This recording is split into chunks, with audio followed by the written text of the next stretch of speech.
हरे कृष्णा प्रभु जी, दंडवत प्रणाम। सभी भक्तों के चरणों में दंडवत प्रणाम। माता जी, हरे कृष्णा। सभी भक्तों के चरणों में दंडवत प्रणाम। हरे कृष्णा। सुधा माता जी, प्रवीणा माता जी, दंडवत प्रणाम।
हरे कृष्णा। सभी भक्तों के चरणों में दंडवत प्रणाम। दंडवत प्रणाम प्रभु जी। दंडवत प्रणाम पूजा माता जी। हरे कृष्णा। हरे कृष्णा। दंडवत प्रणाम सभी सभी भक्तों के चरणों में दंडवत। सभी के चरणों में दंडवत प्रणाम। हरे कृष्णा। सभी भक्तों के चरणों में दंडवत प्रणाम। जी पूजा माता जी। हरे कृष्णा। जी शुरू करूं प्रभु जी। जी माता जी। ओम अज्ञानतिमिरान्धस्य ज्ञानाञ्जनशलाकया चक्षुरुन्मिलितं येन तस्मै श्रीगुरुवे नमः। नमो विष्णुपदाय कृष्णप्रेष्ठाय भूतले श्रीमते भक्तिवेदान्त स्वामिनिति नामिने। नमस्ते सारस्वते देवे गौरवाणी प्रचारिणे निर्विशेष शून्यवादी पाश्चात्य देशतारिणे। जय श्री कृष्ण चैतन्य प्रभु नित्यानंद श्री अद्वैत गदाधर श्रीवासादि गौर भक्त वृंद। हरे कृष्ण कृष्ण कृष्ण हरे हरे, हरे राम राम राम हरे हरे। श्री गुरु चरण पद्म केवल भक्ति सद्म बंधु मोहि सावधान ते जहर प्रसादे भाई हे भवतोरिया जाय कृष्ण प्राप्ति होय जहाँ होय ते कृष्ण प्राप्ति होय जहाँ होय ते गुरुमुख पद्म वाक्य चित्त कोरिया क्या आरना कोरि हो मने आशा श्री गुरु चरणी रति ऐसे उत्तम गति जे प्रसाद पूरे सर्व आशा जे प्रसाद पूरे सर्व आशा चक्षुदान दिलो जे जन्मे जन्मे प्रभु से दिव्य ज्ञान हृदय प्रकाशितो दिव्य ज्ञान हृदय प्रकाशितो प्रेम भक्ति जहाँ होते अविद्या विनाश जाते वेदे गाय जहाँ चरितो वेदे गाय जहाँ चरितो श्री गुरु करुणा सिंधु पदम जनार बंधु लोकनाथ लोकेर जीवना लोकनाथ लोकेर जीवना आहा प्रभु करो दया देहो मोर पद छाया हा प्रभु करो दया देहो मोर पद छाया हे बीज शुक त्रिभुवन हे बीज शुक त्रिभुवन श्रील प्रभुपाद पतित पावन जय गुरुदेव लैलो शरण प्रभु पदाय प्रभु पदाय जय प्रभु पदाय जय जय प्रभुपाद जय जय हाँ, हरे कृष्णा गुरु जी। हरे कृष्णा सही भक्तों को दंडवत प्रणाम। गुरुदेव जय जय गुरुदेव निताय गौर हरि बोल हरि बोल निताय गौर हरि बोल निताय गौर हरि बोल हरि बोल निताय गौर हरि बोल। हरे कृष्ण। हरि बोल। बहुत सुंदर माता जी, धन्यवाद। बहुत सुंदर माता जी, हरि बोल, हरे कृष्णा, दंडवत प्रणाम। गुरु वंदना का अनुवाद इस प्रकार है। हमारे गुरुदेव के चरण कमल ही एकमात्र साधन है जिनके द्वारा हम शुद्ध भक्ति में सेवा प्राप्त कर सकते हैं। मैं उनके चरण कमलों में अत्यंत भक्ति एवं श्रद्धा पूर्वक नतमस्तक होता हूँ। उनकी कृपा से जीव भौतिक क्लेशों के महासागर को पार कर सकता है तथा कृष्ण की कृपा प्राप्त कर सकता है। मेरी एकमात्र इच्छा है कि उनके मुख कमल से निकले हुए शब्दों द्वारा अपनी चेतना को शुद्ध करूं। उनके चरण कमलों में अनुराग ऐसी सिद्धि है जो समस्त मनोरथों को पूर्ण करती है। वे मेरी बंद आंखों को खोलते हैं तथा मेरे हृदय में दिव्य ज्ञान भरते हैं। जन्म जन्मांतरों में वे मेरे प्रभु हैं। वे प्रेमा भक्ति प्रदान करते हैं और अविद्या का नाश करते हैं। वैदिक शास्त्र उनके चरित्र का गान करते हैं। हे गुरुदेव, हे प्रभुपाद, करुणा सिंधु तथा पतित आत्माओं के मित्र, आप सबके गुरु एवं सभी लोगों के जीवन हैं। हे गुरुदेव, मुझ पर दया कीजिए तथा मुझे अपने चरणों की छाया दीजिए। आपका यश तीनों लोकों में फैला हुआ है। हरे कृष्णा, दंडवत प्रणाम। श्रील प्रभुपाद की जय। धन्यवाद माता जी, बहुत सुंदर, धन्यवाद बहुत बहुत। हरे कृष्णा प्रभु जी, दंडवत प्रणाम। दंडवत प्रणाम माता जी, सभी भक्तों के चरणों में दंडवत प्रणाम।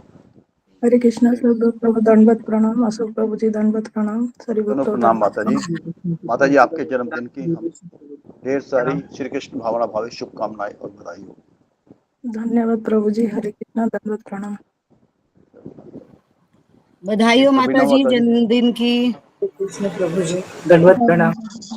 बधाई हो माता जी, बधाई हो। हरे कृष्ण। धन्यवाद माता जी। हरे कृष्णा दंडवत। जी प्रवीणा माता जी, हरे कृष्णा। हरे कृष्णा प्रभु, दंडवत प्रणाम जी सभी माता जी, भक्तों के। दंडवत प्रणाम माता जी, कल के बारे में बताइएगा। नमो विष्णु पादाय कृष्ण पृष्ठाय भूतले श्रीमते भक्ति वेदांत स्वामी नित्य नामिनी नमस्ते सारस्वती देवे गौरवाणी प्रचारिणे निर्विशेष शून्यवादी पाश्चात्य देशतारिणी अज्ञानतिमिरान्धस्य ज्ञानाञ्जन शलाकया चक्षुर्निमीलितं येन तस्मै श्री गुरुवे नमः। वाञ्छाकल्पतरुभ्यश्च कृपा सिन्धुभ्यैव च पतितानां पावनेभ्यो वैष्णवेभ्यो नमो नमः। जय श्री कृष्ण चैतन्य प्रभु नित्यानंद श्री अद्वैत गदाधर श्रीवासादि गौर भक्तवृंद। हरे कृष्णा कृष्ण कृष्ण हरे हरे हरे राम राम राम हरे हरे। कल गुरुजी पद्म पुराण से एक सुंदर श्लोक लिए थे।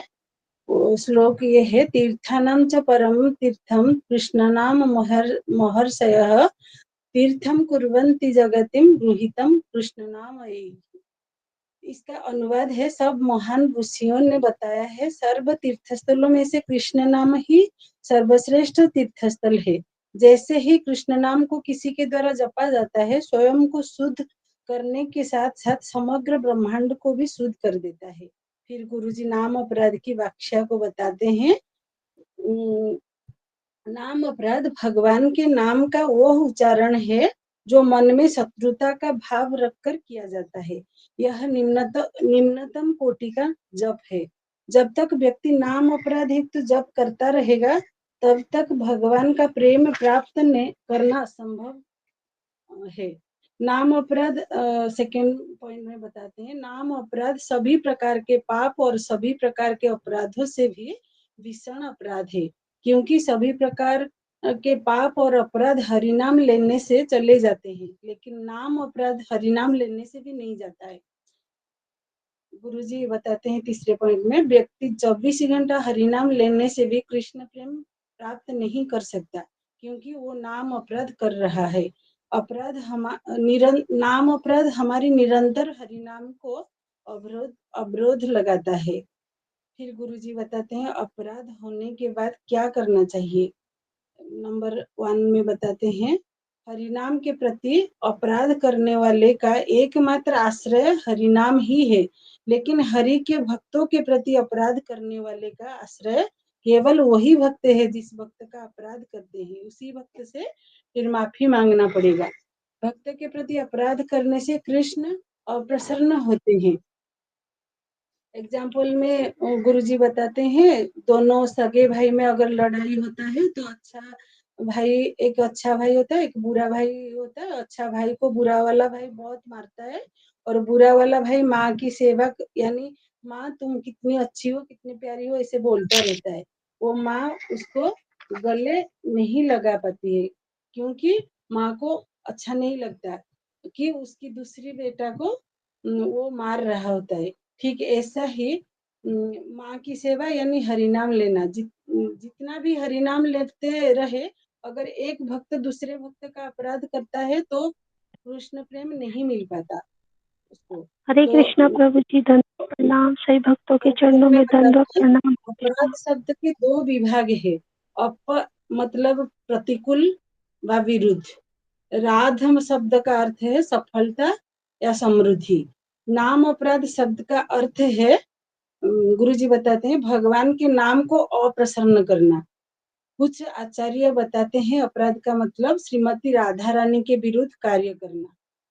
फिर नाम अपराध के परिणाम के बारे में गुरुजी बताते हैं, सबसे पहले व्यक्ति अपने साधना भक्ति के प्रति अपनी रुचि और आसक्ति को खो बैठता है। उस भक्तों को श्रवण कीर्तन में, साधु संग में और गुरु के प्रति गुरु सेवा में किसी प्रकार की सुख की अनुभूति नहीं होती। नाम अपराध के फल के बारे में बताते हैं गुरुजी, वही व्यक्ति द्वेष भावना से हरिनाम लेता है और कुछ समय पश्चात नाम लेते लेते द्वेष भाव रहित नाम जप करता है। जिस प्रकार एक रोगी दवाई लेने से ठीक हो जाता है, उसी प्रकार सतत नाम जप करने से एक अपराधी व्यक्ति अपराध शून्य हो जाता है। उसके बाद पाप और अपराध के बीच अंतर क्या है समझाते हैं गुरुजी। पाप जो है धूली लेप है, अपराध वज्रलेप है। अगर कोई 4 नियम पालन करता है तो एक नियम टूट गया तो वो पाप होता है। पाप करने से व्यक्ति कुछ समय के लिए भक्ति से चला जाता है, फिर वापस आ जाता है, भगवान उसे वापस ले आते हैं, क्योंकि ये धूली लेप है। अगर कोई वैष्णव अपराध करता है तो हमेशा के लिए भक्ति से चला जाता है, वापस नहीं आ पाता है। इतना ही लिखी हूँ प्रभु जी। हरे कृष्णा। कोई भूल हो तो क्षमा कर दीजिएगा। हरे कृष्णा। धन्यवाद माता हरे जी, कृष्ण बहुत माता, सुंदर। बहुत सुंदर, धन्यवाद। बहुत सुंदर। हरे कृष्णा। सभी वैष्णव भक्तों को दंडवत प्रणाम। अशोक चावला प्रभु, दंडवत प्रणाम। दंडवत प्रणाम माता जी। हरे कृष्णा। सभी हरे भक्त कृष्णा, मिलकर सब भक्तों के दंडवत चरणों प्रणाम। में दंडवत प्रणाम। सभी वैष्णव भक्तों को दंडवत प्रणाम।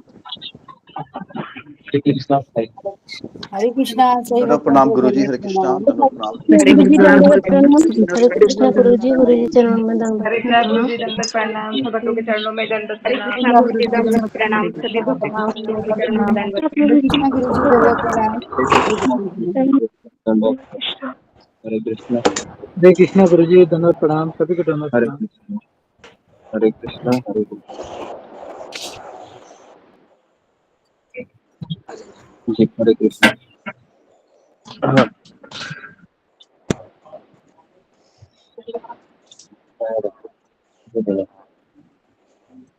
तो हरे कृष्णा, तुम्हें हम प्रार्थना बोलते हैं।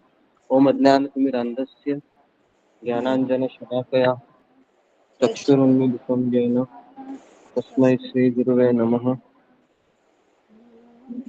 नमो विष्णुपदाय कृष्णप्रेष्ठाय भूतले श्रीमते भक्तिवेदान्त स्वामिनिति नामिने। नमस्ते सरस्वती देवे गौरवाणी प्रचारिणे निर्विशेषशून्यवादी पाश्चात्य देशचारी। जय श्री कृष्ण चैतन्य प्रभु नित्यानंद श्री अद्वैत गदाधर श्रीवासादि गौर भक्त वृंद। हरे कृष्णा कृष्णा कृष्णा हरे हरे, राम हरे राम, राम राम हरे हरे। हरे कृष्णा कृष्ण कृष्णा हरे हरे, हरे राम राम राम हरे हरे। हरे कृष्णा। तो हम एक श्लोका पढ़ते हैं और फिर हम शुरू करते हैं। ओके। हरे कृष्णा गुरु जी। कुछ अनाउंसमेंट करनी हो कीजिए। जी गुरु जी, चलो प्रणाम गुरु जी। हरे कृष्णा गुरु जी। आज गोपाल भट्ट गोस्वामी जी का तिरुभाव दिवस है और आज सुश्री मिश्रा माता जी का जन्मदिन भी है। हमको श्री कृष्ण भावना भावी शुभकामनाएं और बधाई देते हैं और उनके सुखद स्वास्थ्य, आशीषमय, कृपामय और भक्तिमय जीवन के लिए भगवान श्री कृष्ण पूज्य गुरु जी और समस्त भक्तों के चरणों में आशीर्वचनों की कामना करते हैं। और तीसरा था, जो भक्तगण, सबको मालूम है भक्तगणों को कि ऋषि के वहाँ पे मायापुर में यात्रा निकाली जा रही है 3, 4, 5 और 6 नवंबर की, जहाँ परम पूज्य श्री राधानाथ स्वामी महाराज भी आ रहे हैं और 10,000 शिष्य भी आ रहे हैं उनके। तो जो भक्त इसका लाभ उठाना चाहते हैं, परम पूज्य राधानाथ स्वामी महाराज के दर्शन करना चाहते हैं, उनके श्री मुख से प्रवचन सुनना चाहते हैं, भक्तों का संग करना चाहते हैं, गुरु का संग करना चाहते हैं, वो कृपा करके अपना नाम दे दें मेरे को, क्योंकि सिर्फ वहाँ पे सिर्फ अब इस वक्त 4 कमरे ही अवेलेबल हैं, बाकी सब भर चुके हैं। तो जो भक्त जाना चाहते हैं कृपा अपना नाम मेरे को दे दें ताकि उनकी व्यवस्था आराम से हो सके, वहाँ पे किसी किस्म का कष्ट ना आए, क्योंकि वहाँ 10,000 भक्त आ रहे हैं तो कमरा मिलने, वहाँ पे जगह मिलनी मुश्किल कठिन हो जाएगी। हरे कृष्णा। धन्यवाद प्रणाम गुरु जी। ओके। तो हम 3 बार हरे कृष्ण महामंत्र बोलते हैं और हम गोपाल भट्ट गोस्वामी महाराज हैं, उनका तिरुभाव दिन है ना आज उनका जी जी गुरु जी। ठीक है जी गुरु जी। तो हम जय अनिलो प्रेम धन ये भजन भी हम गाते हैं, ठीक है। तो सब लोग 3 बार हरे कृष्ण मंत्र बोलिए। हरे कृष्णा हरे कृष्णा कृष्ण कृष्ण हरे हरे, हरे राम राम राम हरे हरे। हरे कृष्ण कृष्ण कृष्ण हरे हरे, राम हरे राम राम हरे हरे कृष्ण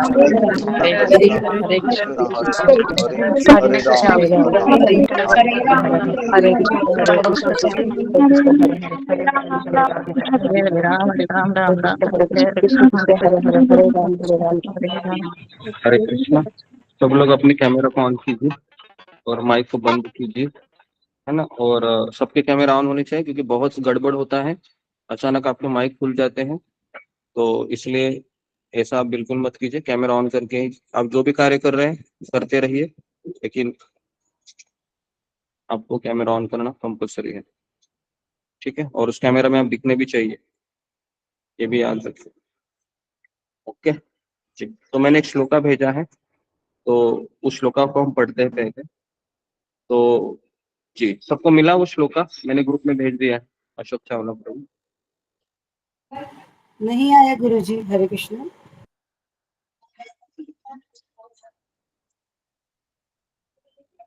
ओके।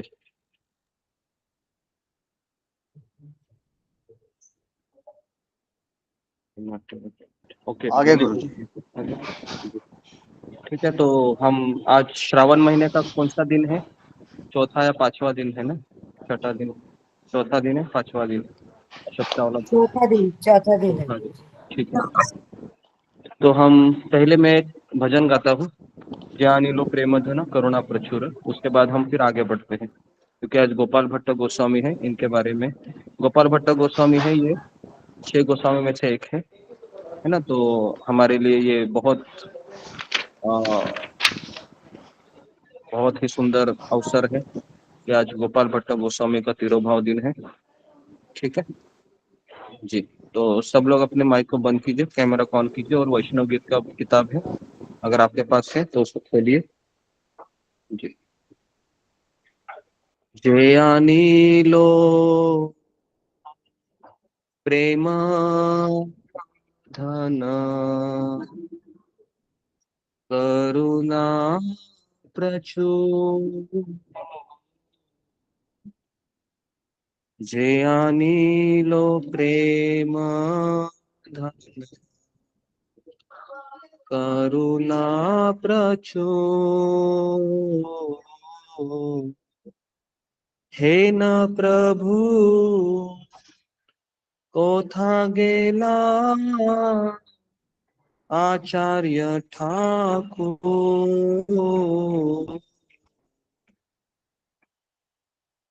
हे न प्रभु कोथा गेला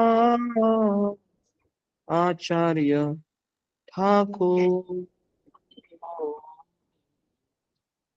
कहा मोर स्वरूप रूप कहा सनातन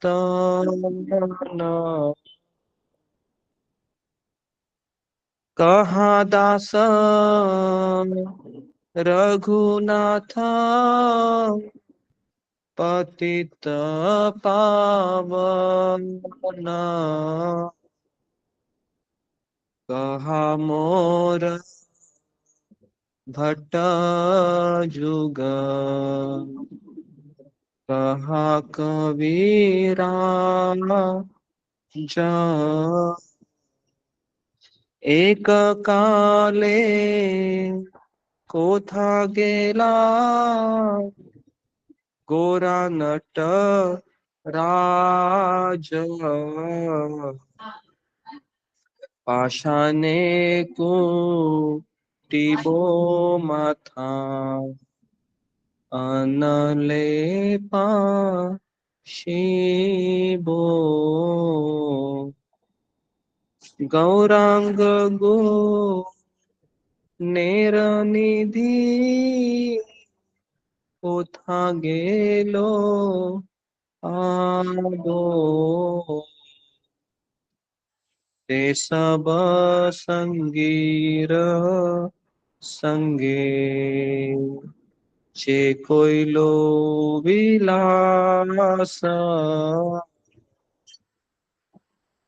से संग न पाइया कांदे नरोत्तम दास हरे कृष्णा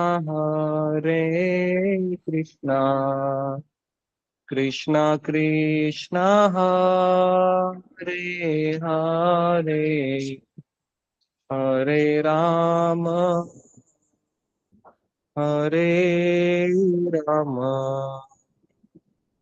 राम राम हरे हरे। जय वैष्णव ठाकुर वैष्णव ठाकुर वैष्णव ठाकुर जय वैष्णव ठाकुर जय वैष्णव ठाकुर आमी तोमार कुकुर वैष्णव ठाकुर आमी तोमार कुकुर। श्री गोपाल भट्ट गोस्वामी महाराज की जय। जय। जय जय जय। तो अभी हम आगे बढ़ते हैं जी।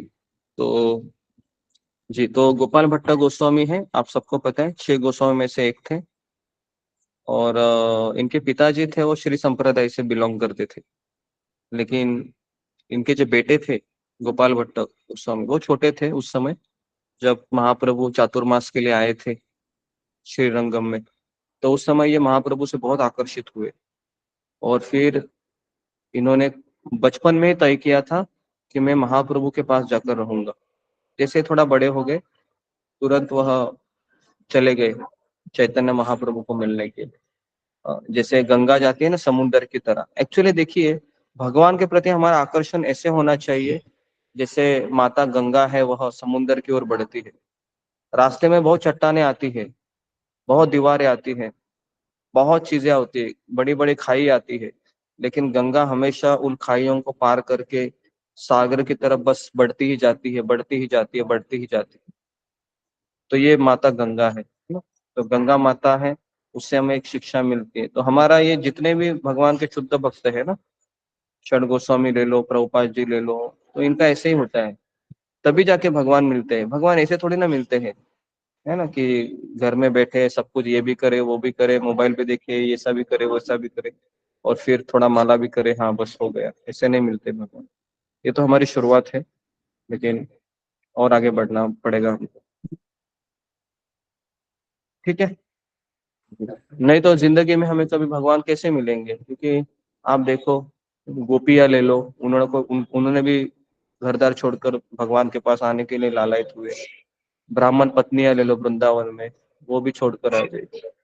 उसके पश्चात फिर मीराबाई तो घर में रहकर भी पूरा अपना समर्पण गिरधारी गोपाल के तरफ उन्होंने दिखाया। और फिर कुंती महारानी ले लो, बेचारी विधवा थी, पति नहीं थे, लेकिन पूरा डेडिकेशन कृष्ण की तरफ था। और प्रहलाद महाराज, ध्रुव महाराज, पांडव, कितने सारे भगवान के भक्त हैं, इननुमेरेबल है। सब ने अपना भक्ति है, आकर्षण है भगवान की तरफ, ऐसा दिखाया जैसे उनके जीवन में और कुछ था ही नहीं करने के लिए, बस एक ही चीज। तो इस तरह से ये हमारे जी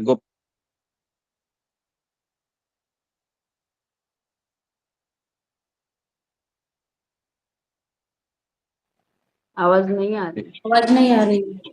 हरे कृष्णा, आवाज नहीं आ रही है। मेरा मोबाइल लेकिन बड़ा वाला है। अब आ रही है गुरुजी, अब आ रही है। हाँ, अभी आ रही है। आ रही है आवाज या नहीं आ रही है, मुझे पता नहीं। आ रही है गुरुजी, अब आ रही है। आ रही है आवाज, अभी आ रही है। अभी आ पहले रही नहीं है। आ रही। ठीक है, तो मैं श्लोका को पढ़ता हूँ। ठीक है, तो आज हम मतलब पूरा श्रावण महीने में मैं सोच रहा था एटलीस्ट एक महीना हम हमारा जपा सुधारते हैं, है ना, क्योंकि जपा करना बहुत जरूरी है, क्योंकि जपा के बिना हमारे जीवन में कुछ है नहीं, है ना, हरिनाम ही सब कुछ है। तो इसके लिए हम हरिनाम को और अच्छे से बेहतर बनाने के लिए हम श्रृंखला शुरू किए हैं। ठीक है, तो मैं श्लोका पढ़ रहा हूँ। सब लोग को श्लोका मिला है? मिल गया गुरुजी? हाँ, तो मैं पढ़ता हूँ जी। नाम चिंतामणि कृष्ण चैतन्य रस विग्रह पूर्ण शुद्ध नित्य मुक्तो अभिनत्वम नाम नामिनो।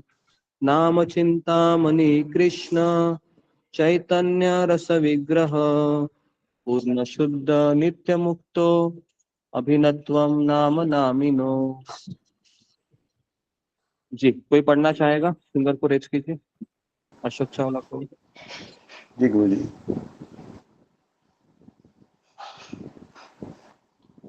नाम चिंतामणि कृष्ण चैतन्य रस विग्रह पूर्ण सिद्ध्यो नित्य मुक्तो अभिनित्वान नामी नामिनो। सुचिता माता जी, हरे कृष्णा। हरे कृष्णा। गुरुजी दंडवत प्रणाम। नाम चिंतामणि कृष्ण चैतन्य रस विग्रह पूर्ण शुद्ध नित्य मुक्तो नत्वा नाम नामिनो। हरे कृष्ण। धन्यवाद माता जी। सुधा गुप्ता माता जी, हरे कृष्णा। हरे कृष्णा गुरुजी, दंडवत प्रणाम। सभी भक्तों को दंडवत प्रणाम। नाम चिंतामणि कृष्ण चैतन्य रस विग्रह पूर्ण सिद्धौ नित्य मुक्तो अभिउन्नतवान नाम नामिनो। हरे कृष्णा। धन्यवाद माता जी। सुप्रिया माता जी, हरे कृष्णा। हरे कृष्णा प्रभु जी, दंडवत प्रणाम। सभी भक्तों के चरणों में दंडवत प्रणाम। नाम चिंतामणि कृष्ण चैतन्य रस विग्रह पूर्ण शुद्धो निति मुक्तो अभिन्नत्वान नाम नामिनो। हरे कृष्णा। धन्यवाद माता जी, धन्यवाद। रंजना माता जी, हरे कृष्णा। गुरु जी के चरणों में दंडवत प्रणाम। सभी भक्तों के चरणों में दंडवत प्रणाम। हरे कृष्णा। नाम चिंतामणि कृष्ण चैतन्य रस विग्रह शुद्धो नित्य मुक्तो अभिन्नतवान नाम नामिनो। धन्यवाद माता जी। प्रवीणा माता जी, हरे कृष्णा। हरे कृष्ण गुरु जी, दंडवत प्रणाम। सभी भक्तों के चरणों में दंडवत प्रणाम। नाम चिंतामणि कृष्ण चैतन्य रस विग्रह पूर्ण शुद्ध नित्य मुक्तो अभिन्नत नाम नामिनो। हरे कृष्ण। सभी धन्यवाद माता जी। नमिता माता जी, हरे कृष्णा। हरे कृष्णा गुरुजी, आपके चरणों में कोटि कोटि प्रणाम गुरुजी। शैव भक्त के चरणों में प्रणाम। नाम चिंतामणि कृष्ण चैतन्य रस विग्रह पूर्ण शुद्ध नित्य मुक्त विमानम अभिमन्यवान नामो नामो नामिने। हरे कृष्ण गुरुजी, प्रणाम। धन्यवाद माता जी। सुमित पाठक माता जी, हरे कृष्णा। हरे कृष्ण गुरुजी, दंडवत प्रणाम। सभी भक्तों को दंडवत प्रणाम। नाम चिंतामणि कृष्ण चैतन्य रस विग्रह पूर्ण शुद्धो नित्य मुक्तो अभिनंतवान नाम नामिनो। धन्यवाद माता जी। मंजरी माता जी, हरे कृष्णा। हरे कृष्णा, दंडवत प्रणाम प्रभु जी, सभी भक्तों को दंडवत प्रणाम। नाम चिंता मणि कृष्ण चैतन्य रस विग्रह पूर्ण शुद्ध नित्य मुक्त अभिनतम नाम नामिने। हरे कृष्ण। धन्यवाद माता जी। अनुराधा गोयल माता जी, हरे कृष्णा।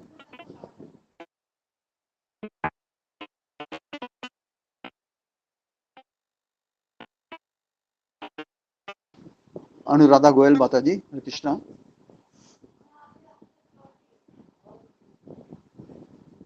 रीना गंगवार माता जी, हरे कृष्णा। हरे कृष्णा प्रभु, दंडवत प्रणाम। से भक्ति चंद्रमा। नाम चिंतामणि कृष्ण चैतन्य रस विग्रह पूर्ण सिद्ध शुद्धो नित्य मुक्तो अभिन्नतवान नाम नामिनो। हरे कृष्णा प्रभु। धन्यवाद माता जी। सुजाता माता जी, हरे कृष्णा। हरे कृष्ण प्रभु जी, दंडवत प्रणाम। सब भक्तों को दंडवत। नाम नाम चिंतामणि कृष्ण चैतन्य रस विग्रह पूर्ण सिद्ध नित्य मुक्त अभिन्नत्वान नाम नामिनो। धन्यवाद माता जी। विशाल प्रभु जी, हरे कृष्णा। हरे कृष्णा गुरुजी, दंडवत प्रणाम। सभी भक्तों के चरणों में दंडवत प्रणाम। नाम चिंतामणि कृष्ण चैतन्य रस विग्रह पूर्ण शुद्ध नित्य मुक्तो अभिन्नत्वान नाम नामिनो। धन्यवाद प्रभु जी। अनुराधा प्रकाश माता जी।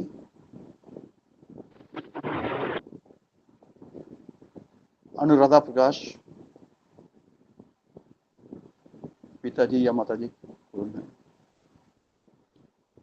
अनुराधा माता जी, हरे कृष्णा। खुशी साहू माता जी, हरे कृष्णा। अनुराधा माता जी, आपकी आवाज नहीं आ रही।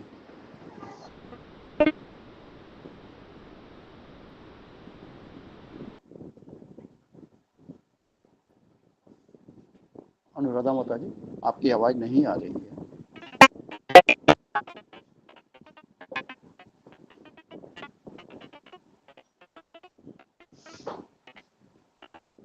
खुशी साहू माता जी, हरे कृष्णा। नाम चिंतामणि कृष्ण चैतन्य रस विग्रह पूर्ण शुद्धो नित्य मुक्तो अभिनतम नाम नामिनो। हरि बोल। अनुराधा माता जी, आप कोशिश करेंगे? हरे कृष्णा प्रभु जी, आवाज आ रही है अब? जी अब आ रही है माता जी, बोलिए। नाम चिंतामणि कृष्ण चैतन्य रस विग्रह पूर्ण सिद्धो नित्य मुक्तो अभियान नामानि। हरे कृष्णा धन्यवाद गुरु जी। माता जी। धन्यवाद माता जी। जी गुरु जी, हरे कृष्णा। ओके, हरे कृष्णा। तो आज हम श्रावण महीने का चौथा दिन है हमारा। तो कल हमने बहुत डिटेल में चर्चा की थी, खास करके अपराध के बारे में, वैष्णव अपराध और किस तरह से अपराध के परिणाम होते हैं। तो आज हम देखेंगे 10 सुरक्षा कवच जिससे हम अपराध से बच सकते हैं, है ना। तो ये 10 सुरक्षा कवच जो हमें भक्ति में टिका के रख सकते हैं। तो इसके पहले मैं इसका अनुवाद है, अशोक वाला प्रभु इसका अनुवाद पढ़िए श्लोक का। जी गुरु जी।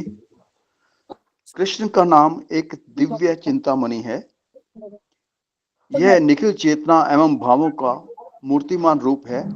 यह पूर्ण है, यह विशुद्ध है, यह सर्वथा मुक्त है, चूंकि कृष्ण नाम तथा स्वयं कृष्ण दोनों अभिन्न है। जी गुरु जी, हरे कृष्ण। ओके, तो नाम चिंतामणि कृष्ण, चिंतामणि का अर्थ है जो इच्छा पूर्ण करने वाला मणि। ठीक है, चिंतामणि मतलब कोई भी आपकी इच्छा पूरी कर सकता है। और कृष्ण चैतन्य रस विग्रह, रस विग्रह का अर्थ है यह मूर्तिमान स्वरूप है।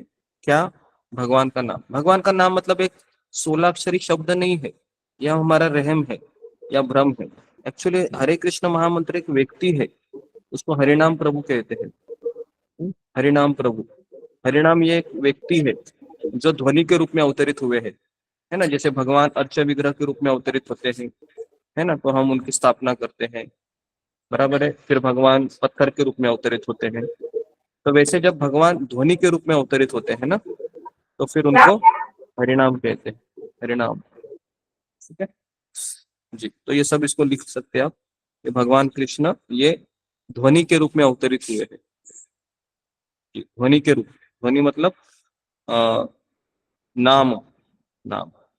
तो इसके लिए कृष्ण का नाम और कृष्ण दोनों अभिन्न है, क्योंकि एक ही व्यक्ति है, बस केवल अवतार अलग है ध्वनि के रूप में।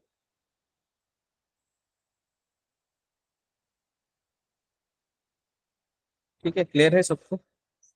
बहुत इंपॉर्टेंट चीज है समझना, क्योंकि कभी कभी हम नाम जप करते हैं तो हमें लगता है कि हरे कृष्ण कृष्ण कृष्ण हरे हरे, हरे राम राम राम हरे हरे। और फिर हम सोचते हैं कि चलो हम बोल रहे हैं शब्द 16 अक्षरी, लेकिन जो भगवान के शुद्ध भक्त होते हैं ना, वो भगवान को वहां पर देख पाते हैं जब वो हरिनाम लेते हैं। ठीक है, तो इसके लिए है आज हम देखेंगे। पहले मैं स्टोरी सुनाता हूँ आपको, फिर मैं आपको 10 सुरक्षा कवच बताऊंगा।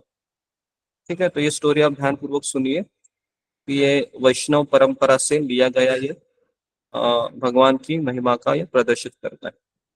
ठीक है, तो ये स्टोरी आपको सुनना है। ठीक है, और उसके बाद आपको मैं 2 मिनट दूंगा लिखने को आपकी भाषा में, क्योंकि मैं सब लिखवा के नहीं दूंगा। जो चीजें आप लिख सकते हैं वो आपको दिमाग लगा कर लिखना चाहिए। ठीक है, तो ये स्टोरी है, स्टोरी सुनिए। एक बार एक शिष्य ने अपने गुरुदेव से भजन का गुह्यतम रहस्य पूछा। एक बार एक शिष्य ने, है ना, अपने गुरु से भजन का रहस्य पूछा।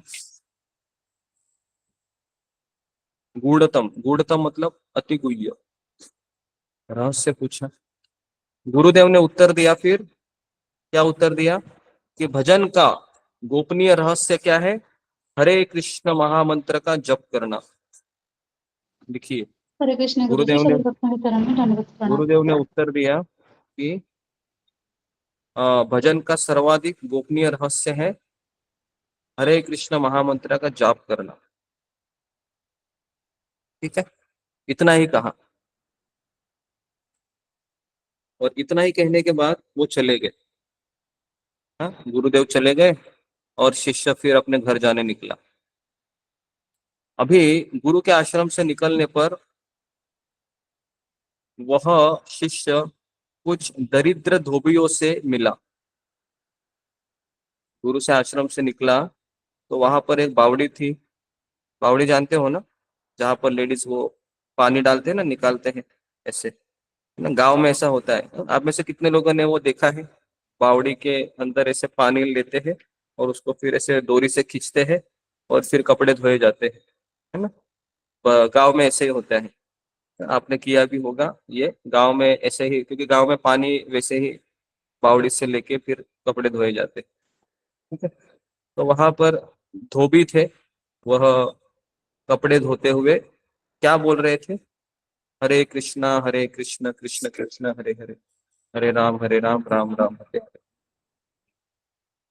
तो इस तरीके से वो गा रहे थे, है ना, जैसे हम गाते हैं ना, हरे कृष्णा कृष्णा कृष्णा हरे हरे। तो ऐसे वो गा रहे थे और साथ में क्या कर रहे थे? कपड़े भी धो रहे थे। तो अभी शिष्य के मन में सवाल आया कि मेरे गुरु ने ये मुझे ऐसा क्यों बोला कि ये गुह्यतम रहस्य है, ये तो धोबी भी गा रहे हैं। तो बहुत संशय आ रहा था अपने गुरु के मन में, है ना। तो फिर वापस वो थोड़ा सा आगे गया और वहां पर उसने देखा कि छोटी छोटी बच्चियां हैं, वहां पर गाय का गोबर एकत्रित कर रही थी। छोटी छोटी बच्चियां हैं, वह गाय का गोबर एकत्रित कर रही थी, और एकत्रित करते समय वो भी हरे कृष्णा गा रही थी। हरे कृष्णा, हरे कृष्णा, कृष्णा कृष्णा, हरे हरे, हरे राम, हरे राम, राम राम, हरे हरे। तो वापस उसके मन में संशय आ गया, मेरे गुरु ने ये मुझे कहा कि ये रहस्य है, ये तो गांव की छोटी लड़की भी ये बोल रही है। तो अपने गुरु के खिलाफ उनके मन में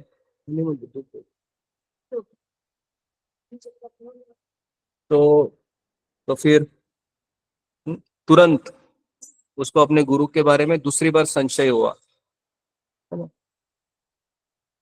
तो तीसरी बार फिर अभी आश्रम की ओर जाते समय उसको रिक्शा में बैठा हो, और रिक्शा में बैठा और रिक्शा वाला भी रिक्शा चलाते हुए रास्ते पर क्या कर रहा था, हरे कृष्ण गा रहा था। ओके।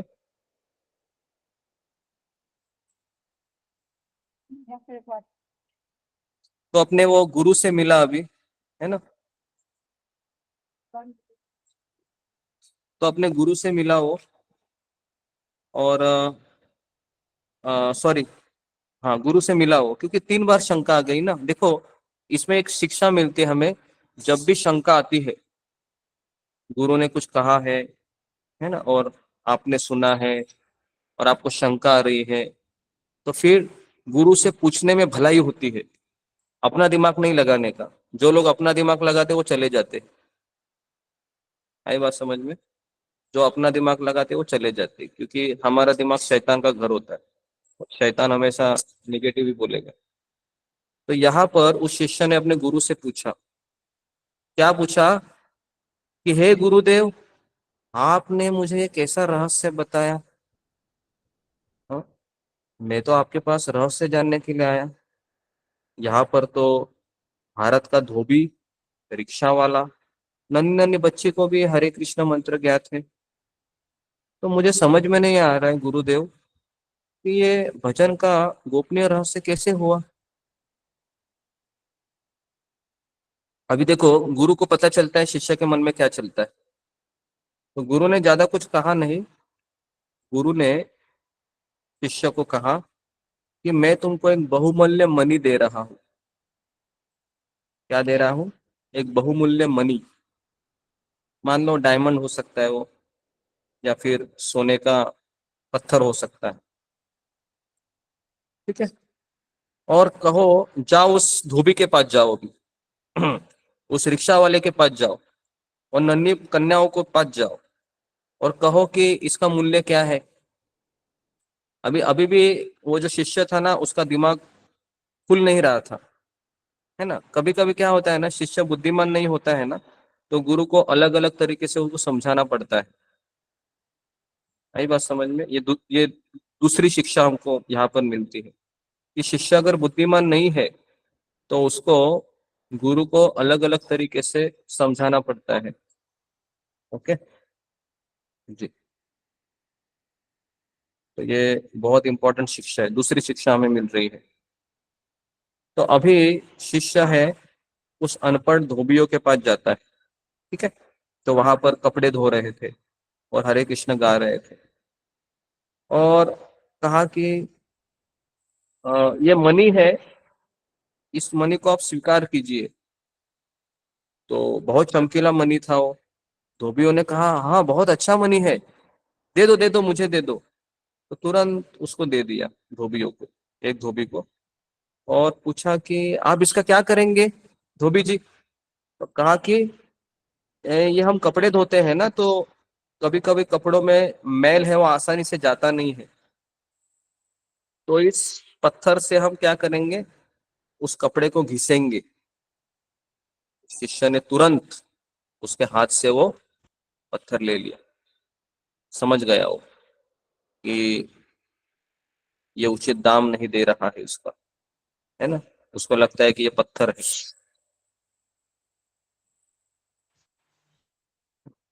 लिखा सब लोगों ने, थोड़ा बहुत आप अपने मन से लिख लीजिए कि क्या बोला है। देखो, धोबी धोबी बोला कि मैं इसको कपड़े के मैल हटाने के लिए यूज करूंगा।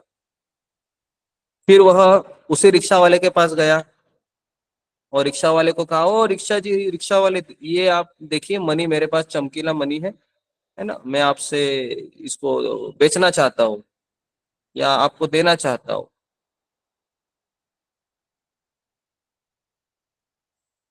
तो कहा कि अच्छा, तो कहा कि लेकिन पहले मुझे बताइए इस पत्थर से आप क्या करोगे। अभी वो रिक्शा वाला पता है क्या बोलता है। रिक्शा वाला बोलता है कि मेरे पैरों के चमड़ी है ना, बहुत सूख गई है, बहुत खुजली आती है उधर, तो मैं इस पत्थर से क्या करूंगा, मेरे पैर की खुजली को ना मैं मिटाऊंगा। क्या बोलता है वो वो रिक्शा वाला बोलता है, उस चमकीले पत्थर से मेरा खुजली मिटाऊंगा मैं। शिष्य ने कहा, क्या पागल हो गए हो। क्योंकि शिष्य को पता था, इसके लिए वो बोल रहा है, वो पागल हो गए हो, है ना। तो फिर और आगे चलकर देखा, जो कन्या खेल रही थी, है ना, छोटी छोटी लड़कियां, उसके पास गया और कहा कि देखो देखो बेटी, है ये मेरे पास चमकीला दगड़ है, पत्थर है, लोगे क्या तुम। बोले हाँ हाँ हाँ हाँ, दे दीजिए हमें। क्या करोगे। तो बोलते इससे हम गोबर को एकत्र करेंगे। अभी शिष्य वापस अपने गुरु से आके मिला और बोला, गुरुदेव, आपने जैसी मुझे आज्ञा दी थी वैसा मैंने किया। आपने कहा कि तीनों से मिलो, हम तीनों से मिले, तो गुरुदेव कोई भी मनी का उचित मूल्य चुकाने के लिए तैयार नहीं है। कोई भी मनी का उचित मूल्य तैयार ही नहीं दे रहे देने के लिए। तो फिर गुरु ने कहा, ठीक इसी प्रकार हरे कृष्ण महामंत्र सबको पता है, लेकिन इसकी महिमा को कोई समझ नहीं सकता। तो इसके लिए ये हरे कृष्ण महामंत्र एक रहस्य है। वही व्यक्ति इसको अच्छे से ले सकता है जिसने इसकी महिमा को जाना है, समझा है। वही 4 बजे उठकर जपा करेगा, बाकी लोग ऐसे ही रहेंगे। ठीक है, तो ये इसका तात्पर्य है, इस स्टोरी का तात्पर्य ये है। हरे कृष्ण महामंत्र है, सब दुकान वाला भी गाना बोलेगा, है ना, रिक्शा वाला दिखेगा, सब लोग देखेंगे। ठीक है, तो यहाँ पर ये स्टोरी खत्म होती है। अभी मेरा सवाल है कि ये स्टोरी है, ये स्टोरी से हम क्या क्या सीख सकते हैं। एक दो लोगों की राय लेता हूं मैं। बहुत सुंदर स्टोरी है ये, जी बताइए। जी हाँ, सुलेखा। हरे कृष्ण गुरुजी, दंडवत प्रणाम। गुरुजी, जैसे कि यदि गुरुजी माला देते हैं, कुछ भी नियम बताते हैं, तो हमें वो पता नहीं होता कि इसमें क्या क्वालिटी है, इसके क्या गुण है। बस उनके बताए मार्ग पे चलते हैं, लेकिन गुरुजी को पता होता है कि इसका महत्व क्या है। तो उसी तरह से जैसे कि धोबी और ये सबको उस चीज़ का पता नहीं था कि ये है क्या, बस इतना पता है कि ये महामंत्र है और इसको जपना चाहिए। इस तरह से शायद। हरे कृष्णा गुरु ओके, जी। अब भाई यादव। हरे कृष्ण धर्म प्रभु जी। तो ये जैसे माता जी ने बताया, तो उसी तरह मेरा भी मतलब है कि जैसे हमारे पास अगर कोई किसी प्रकार की कोई वस्तु है, अगर हमें उसका मूल्य नहीं पता है, हमें उसके बारे में कोई चीज़ का ज्ञात नहीं है, तो हम उसका एक तरह से गलत ही उपयोग करेंगे। एक तरह से जैसे देख सकते हैं कि जैसे आपने बताया कि हरे कृष्ण महामंत्र सबको पता है कि भगवान का नाम हमें लेना चाहिए इस कलयुग में, मगर क्योंकि किसी ने मतलब अध्यात्म जो शास्त्र है, भगवत गीता या भागवतम, ये सब का कोई पठन नहीं कर रहा, और यहाँ तक कि जो मूल जो गुरु हैं वो उस मूल्य को अच्छी तरह जानते हैं, उनको हम गुरु को अपनाए नहीं हैं। तो इसकी वजह से हमारे पास वो वस्तु होते हुए भी हमें उसका मूल्य नहीं पता होने के कारण हम अपने जीवन में देखते हैं उसका गलत उपयोग करते हैं। प्रभु जी हरे कृष्ण। ओके, तो जी, तो सब लोग अग्री करते हैं कि भजन का सबसे बड़ा रहस्य किसमें है? कोई भी चीज ले लो, महामंत्र ही नहीं, गीता भागवत, ये तभी आपको पता चलेगा जब हम सभी उनकी महिमा को बार बार सुनेंगे, बार बार समझेंगे, तब जाके हम उसके महिमा को समझ सकते हैं। आई बात समझ में? नहीं तो ये रहस्य है, गीता भी रहस्य है, महामंत्र जब भी रहस्य है, सब रहस्य है। ओके, ये सबसे बड़ा यहाँ पर इस कथा से हमें पता चलता है। बहुत सुंदर कथा है ना? तो कथा एकदम समझने जैसी है। ठीक है, और एक स्टोरी मैं आपको सुनाता हूँ, चलो, ऐसे ही गुरु शिष्य की। तो सेकंड स्टोरी लिखिए।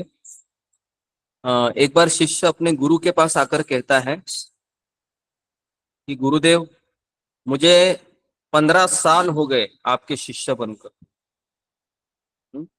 15 साल से मैं आपके प्रवचन सुन रहा हूं,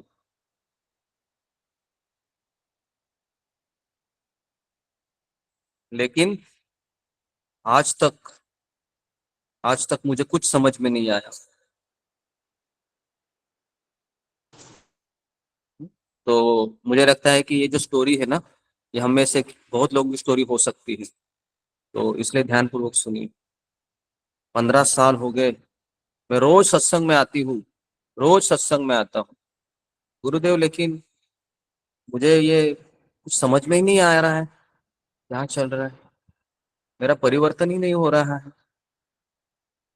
तो गुरु ने कहा, ज्यादा कुछ व्याख्या नहीं दी, यहाँ पर भी कहा कि दारू का बोतल लेके आ जाओ। क्या कहा? दारू की बोतल लेके आ जाओ। अभी यहाँ पर शिष्य को देखो, शिष्य को गुरु के ऊपर फेथ है पूरा, तो गुरु ने भले ही बोला उनको कि दारू की बोतल लेके आ जाओ, शिष्य चले गए। ठीक है, गुरु ने कहा है तो कुछ तो रहेगा, है ना? जिसका गुरु के ऊपर फेथ नहीं है वो उस समय क्या बोलेगा? अरे कैसा गुरु है ये, दारू की बोतल लाने के लिए बोलता है ना? मेरे घर वाले भी यही बोलते थे, ये अच्छा गुरु नहीं है। लेकिन कोई भी निष्कर्ष देने से पहले है ना, पूरा चीज सुन लेना चाहिए। वो आगे बोला कि दारू की बोतल लेके आ जाओ, और फिर वो दारू की बोतल लेके आया शिष्य, और फिर अपने गुरु से पूछता है कि जी मैंने आपकी आज्ञा का पालन किया गुरुदेव। कहते अभी पियो इसको।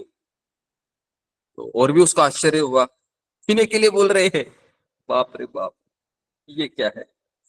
लेकिन फिर भी गुरु के ऊपर पूरा फेथ था उसको, कुछ तो रहेगा, है ना? क्योंकि वो 15 साल हुए थे उसको, ऐसा ही थोड़ी वो शिष्य बना था। तो फिर कहा ठहरो, गुरु ने कहा, क्योंकि उसने ऐसे बॉटल उठा ली थी।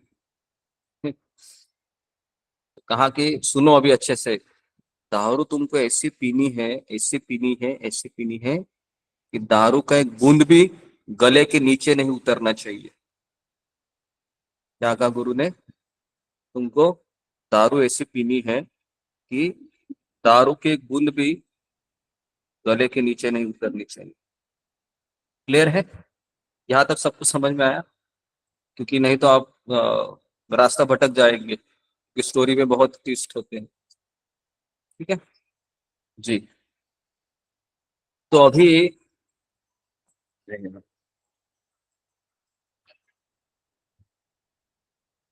अभी क्या होता है जी? तो अभी फिर वो दारू ऐसा पी लेता है, आप समझो जरा कि वह दारू ऐसे पीता है, अपने मुंह में डालता है, वो उसको थूक देता है ऐसे। आई बात समझ में? दारू ऐसे मुंह में लेता है, बूंद ऐसे जैसे हम पानी लेते हैं, और फेंक देता है, और ऐसे पूरी बॉटल खत्म कर देता है वो। ठीक है,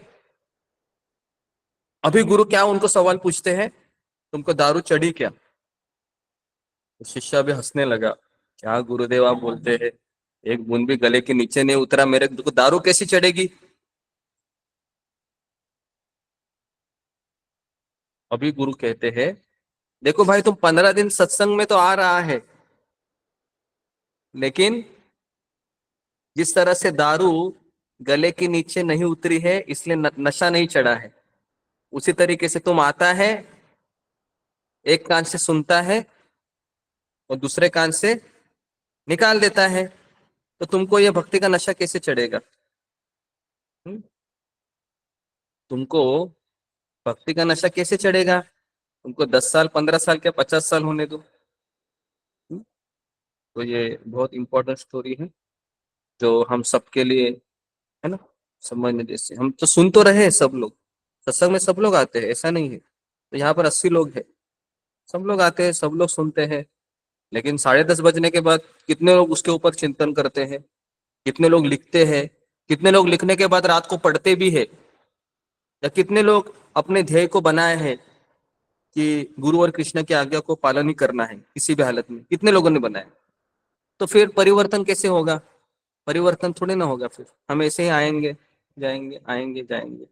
अच्छा क्लास था, बहुत मजा आया, ये पॉइंट तो बहुत बढ़िया लगा मुझे। ऐसे ही करते रहेंगे, ठीक है। तो ये दूसरा स्टोरी था आज का, जो हमें क्या सूचना दे रहा है। जी, एक दो लोग की राय लेते हैं, फिंगर को रेज कीजिए। ये जो सेकंड स्टोरी है, इससे हम क्या समझ रहे हैं? जी, फिंगर को रेज कीजिए। जागृति। हाँ। हरे कृष्ण, दंडवत प्रणाम गुरुजी, सभी भक्तों को दंडवत प्रणाम। गुरुजी, इस कहानी का मॉरल ये है कि हम जब सालों तक कथाएं सुनते हैं, स्क्रिप्चर्स हमारे सुनते हैं, शास्त्रों को मंत्र जाप करते हैं, लेकिन वो सब सुपरफिशियल लेवल पे होता है। हमें ये सारा जो ज्ञान है शास्त्रों का, मंत्र का, वो सारा हमारे एक एक कोशिकाओं में उसे एब्जॉर्ब करना है और इम्प्लीमेंट भी करना है। हम जो करते हैं वो इस तरह का नहीं करते, इसलिए हम उसमें से जो भी निकालना है, जो रस निकालना होता है हमारे शास्त्रों से, मंत्र जाप से, वो हम नहीं कर पाते हैं। तो जो नशा होता है, दारू का नशा तो अलग है, लेकिन ये जो शास्त्रों का, मंत्रों का जाप करने से जो नशा होना चाहिए, जो उसका हिंदी वर्ड तो मुझे नहीं याद आ रहा है, लेकिन हमारे शरीर के एक एक कोशिका में उसे हमें एब्जॉर्ब करना है, इम्बाइब करना है, तभी हमें इसका महत्व, इसका रहस्य समझ में आएगा। और वो नशा जो है, वो आध्यात्मिक नशा जो है, वो उसका रस ही अलग है। ठीक से मैं एक्सप्लेन कर पाई मुझे पता नहीं, लेकिन हरे कृष्णा। ओके, तो ये सिंपल स्टोरी है ये। तो इससे हमको पता चलता है कि मैं कितने भी साल आऊं, ये जरूरी नहीं है कि मैं पुतले की तरह बैठा रहता हूँ, सुनता हूँ, अच्छा लगता है, लेकिन क्या मैं उसको लिख के समझने की कोशिश कर रहा हूँ, या फिर मैं भागवत इसलिए सुन रहा हूँ ताकि मेरा दिमाग शांत रहे, और सुनना है, अच्छा बात है, बहुत थोड़ा बहुत कुछ होना भी चाहिए। तो ये चीज है, तो कभी परिवर्तन नहीं होगा किसी भी चीज में। जैसे शक्कर है, जब तक शक्कर पानी में नहीं घुल जाती है ना, तब तक वो पानी मीठा नहीं बनता है। नमक है, जब तक नमक पूरी तरीके से पानी में घुल नहीं जाता है, और पानी नमकीन नहीं बनता है। ठीक उसी तरीके से जब तक हम स्वयं भगवान की भक्ति में घुल नहीं जाते हैं पूरी तरीके से, तब तक हमारे में कोई टेस्ट नहीं आएगा। ठीक है, तो इसलिए नहीं, पूरा घुल जाना चाहिए। आधे में घुले रहेंगे तो पानी का स्वाद नहीं आएगा। ठीक है, तो ये दो स्टोरी मैंने बताई। तो अभी हम आपको ये बताना चाहेंगे कि हरिनाम चिंतामणि करके किताब है भक्तिविनोद ठाकुर का, जिसमें उन्होंने 10 सुरक्षा कवच बताए हैं जिससे व्यक्ति शुद्ध जप में आ सकता है। ठीक है, तो जी, तो हमारे पास बहुत कम समय है, लेकिन आधा घंटा है, उसमें से भी क्वेश्चन आंसर कुछ रहेंगे। तो 10 सुरक्षा कवच कंप्लीट होना कठिन है आज, तो कुछ बचेते हैं, तो हम उसको कल कंटिन्यू करेंगे। लेकिन यहाँ पर लिखा है कि एक गंभीर भक्त अगर 10 सुरक्षा कवच को दैनिक दिनचर्या में समाविष्ट कर लेगा तो उसे त्वरित शुद्ध जप के स्तर पर पहुंच जाएगा। ठीक है, तो मैं यहाँ पर सब कुछ आपको खोज खोज के बताता हूं मैं, लेकिन देखो ज्ञान की मात्रा तो अपरंपार है, अनंत ज्ञान है, लेकिन उस अनंत ज्ञान में से मैं कितना अपने जीवन में उतार सकता हूँ, ये हम सब इंडिविजुअल भक्त के ऊपर है। मेरा यहाँ पर काम है आपको लिखवा के देना, आपको सारा फॉर्मूला बताना, ये बताना वो बताना, लेकिन इससे भक्ति समाप्त नहीं होती है। भक्ति है वह जब तक आप स्वयं नहीं चाहते हैं कि मुझे अंदर घुसना है, अभी मुझे ये जीवन में उतारना है, तब तक भक्ति की शुरुआत नहीं होगी। ठीक है, तो ये भी आप समझ के लीजिए। ठीक है, तो सब लोग लिखिए कि हरिनाम चिंतामणि में इस 10 सुरक्षा कवच को बताए हैं। हरिनाम चिंतामणि किताब में इस 10 सुरक्षा कवच को बताया है। 10 सुरक्षा कवच शुद्ध जप के स्तर पर एक गंभीर भक्त तुरंत पहुंच सकता है इन 10 सुरक्षा कवच को पहन के। ठीक है, सुरक्षा कवच को पहन के, ओके। 10 सुरक्षा कवच को पहन के एक गंभीर भक्त है वह तुरंत पहुंच सकता है। कितने लोग चाहते हैं कि ये 10 सुरक्षा कवच हमें चाहिए ताकि हम अपने आप को, है ना, शुद्ध जप के सर पर ला सकूं? कैसे, तो है ना, सब लोग चाहते होंगे, क्योंकि हम सब लोग सुबह 4 बजे तो उठते हैं, जपा करते हैं, इतना करने के बाद भी नहीं हो रहा है। तो इसके लिए मैंने सोचा कि इस किताब में से कुछ अनोखे मोती आपके सामने रखूं। श्रावण महीना चल रहा है, ताकि हमारा जपा अच्छा हो।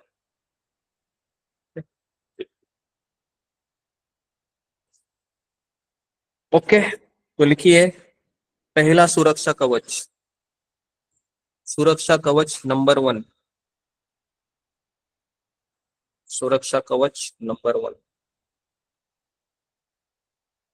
लिखिए।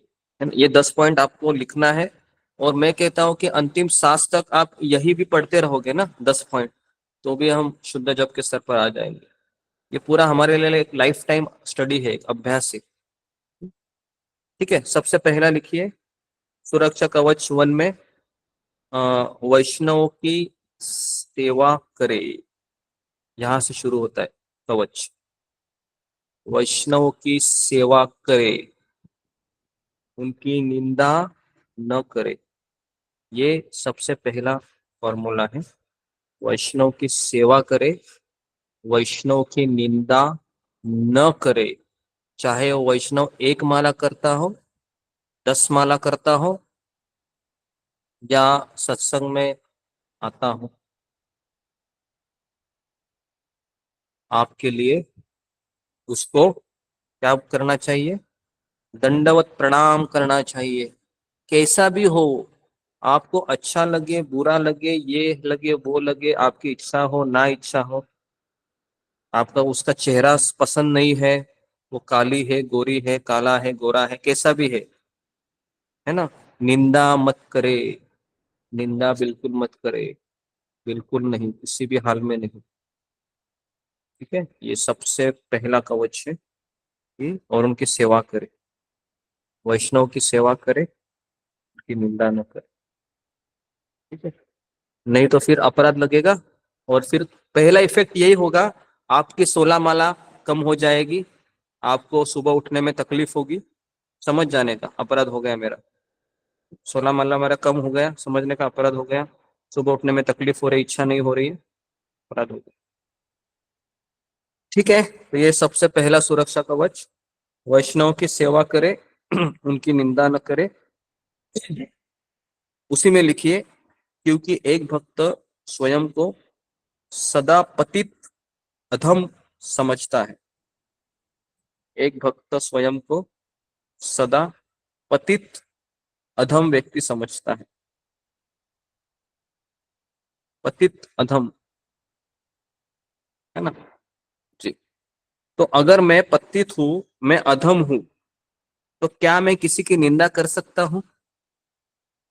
ये तो समझना चाहिए ना। मैं स्वयं पतित हूं, मैं स्वयं अधम हूं, तो मैं किसी की निंदा कैसे करूं? क्योंकि मैं स्वयं उसके लायक नहीं हूं, मेरे अंदर तो काफी चीजें हैं। ओके। तो अगर हम अपने आप को पतित समझेंगे तो आगे लिखिए, हम किसी की ईर्ष्या नहीं करेंगे। हम किसी की ईर्ष्या नहीं करेंगे, ईर्ष्या नहीं करेंगे, और सब जीवों को, सब जीवों की सेवा करेंगे, सब जीवों की सेवा करेंगे। क्योंकि मैं पतित हूं ना, मैं पतित हूं तो मैं सेवा करूंगा। और अगर मैं पतित नहीं हूं तो मैं क्या करूंगा?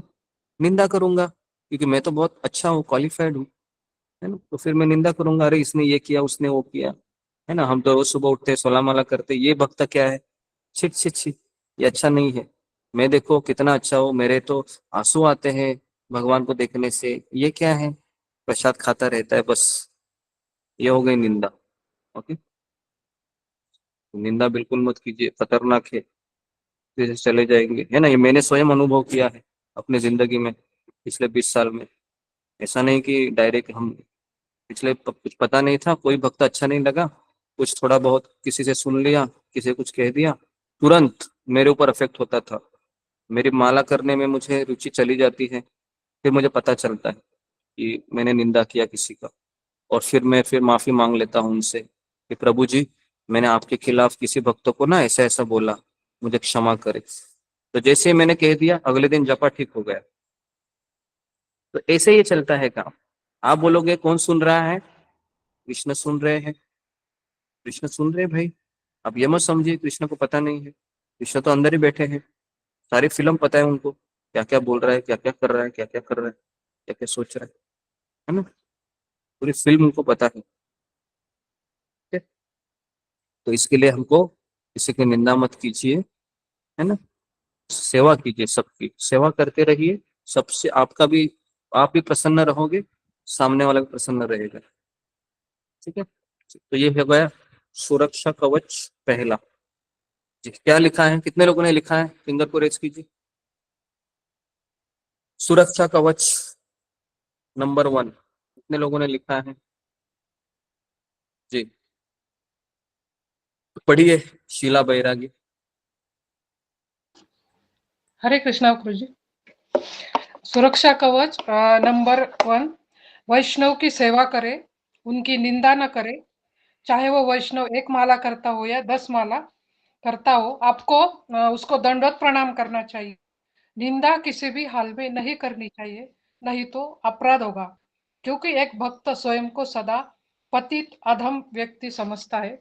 हम अपने आप को पतित समझेंगे तो हम किसी की ईर्ष्या नहीं करेंगे और सब जीवों की सेवा करेंगे, तो करेंगे, और नहीं समझेंगे तो निंदा करेंगे।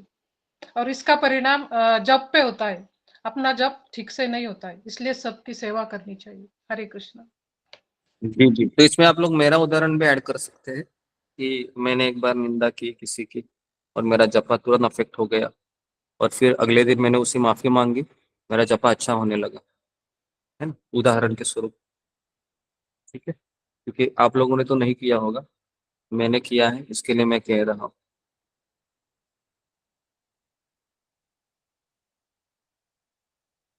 ठीक है। तो अभी हम आगे बढ़ते हैं।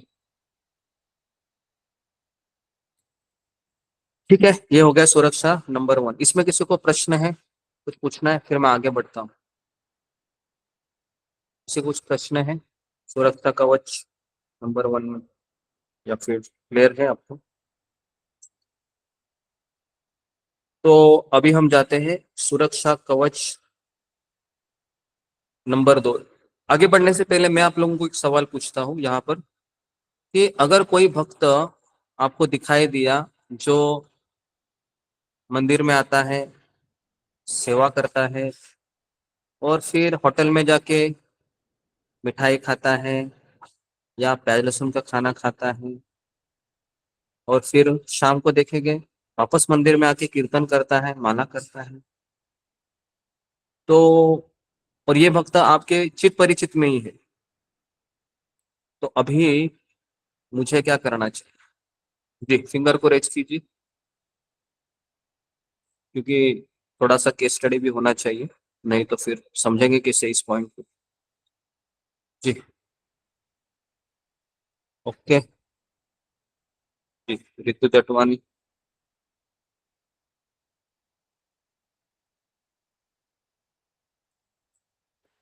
हरे कृष्ण प्रभु जी, दंडवत प्रणाम। सभी के चरणों में दंडवत प्रणाम। प्रभु जी, आपने बताया था, मैंने एक बार क्वेश्चन पूछा था ना, तब आपने बताया था कि हमें उनको आदर देना चाहिए, उनको रिस्पेक्ट करना चाहिए, दंडवत करना चाहिए, लेकिन उनसे दूर रहना चाहिए। मतलब उनका ज्यादा संग नहीं करना चाहिए, लेकिन उनसे उनको मतलब ये नहीं सोचना चाहिए कि वो ऐसा करता है या वैसा करता है, उससे हमारा अपराध लग जाएगा, क्योंकि वो आकर मंदिर में सेवा कर रहा है, आगे जाके वो एक अच्छा भक्त बन सकता है। तो इसलिए हमें उनसे दूर रहना चाहिए और दंडवत दूर से ही करना चाहिए और उनको ज्यादा संग नहीं करना चाहिए उनका। ओके जी, तो ये सही उत्तर दिया है। तो सब लोग इस उत्तर को लिखिए कि उस व्यक्ति को हमको आदर देना चाहिए, रिस्पेक्ट देना चाहिए, है ना। अगर सामने आपसे आप जा रहे हैं मंदिर से और अचानक वो भक्त आ गया और आपको पता भी है और तुरंत आपके दिमाग में वही सब आ जाता है, फिर अरे ये भक्त तो होटल पे भी जाता है ना, पानी पूरी भी खाता है और पिक्चर भी देखने जाता है, याद आएगा। लेकिन आपने अगर लेक्चर अच्छे से सुना है, आपका श्रवण अच्छा है, तो ये भी याद आएगा ये भगत भी है, तो मुझे इसको प्रणाम करना चाहिए भाई, है ना। मुझे अपराध नहीं करना है, मुझे भक्ति में टिके रहना है, मुझे भक्ति करनी है भाई, तो मैं इसको क्या, इसको चरण भी, इसके मेरा सर इसके चरणों में भी रखूंगा, मुझे भक्ति में टिके रहना है, मुझे इसकी निंदा नहीं करनी है, ठीक है। तो ऐसा ऐसा चेतना हमारा होना चाहिए, है ना। और फिर मैं उसको प्रणाम करूंगा, है ना, वो भी आपको देखेगा, थोड़ा स्माइल करेगा, ठीक है, उतना तक रहिए। और फिर अगर वो बात भी करने आए, प्रभु जी मैं जा रहा हूँ, थोड़ा सेवा है मेरा, हम बाद में बात करें। हरे कृष्ण। आई बात समझ में? मना भी कैसे करना है ये भी आप सोचिए, नहीं तो ऐसे ऐसे मना मत कीजिए उनको, अरे प्रभु जी अब तो होटल जाते हैं, अच्छा नहीं लगता है हमें, तो फिर निंदा हो गई, है ना। समझ में आ रहा है आपको?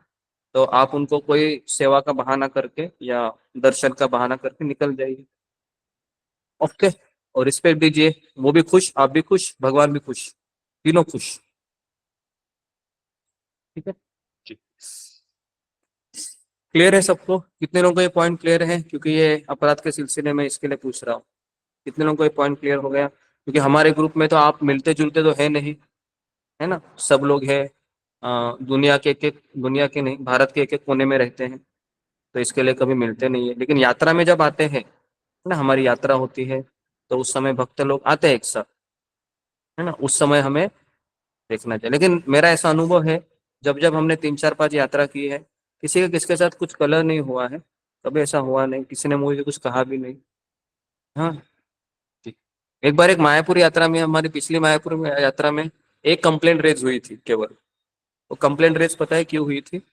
चलो मैं आपको बता देता हूँ। वो कंप्लेंट रेज इसके लिए हुई थी कि एक रूम में हमने 3 माता जी को रखा था, और 3 में से 2 रिश्तेदार थी एक दूसरे के, और तीसरे थी वो थोड़ा अजनबी थी।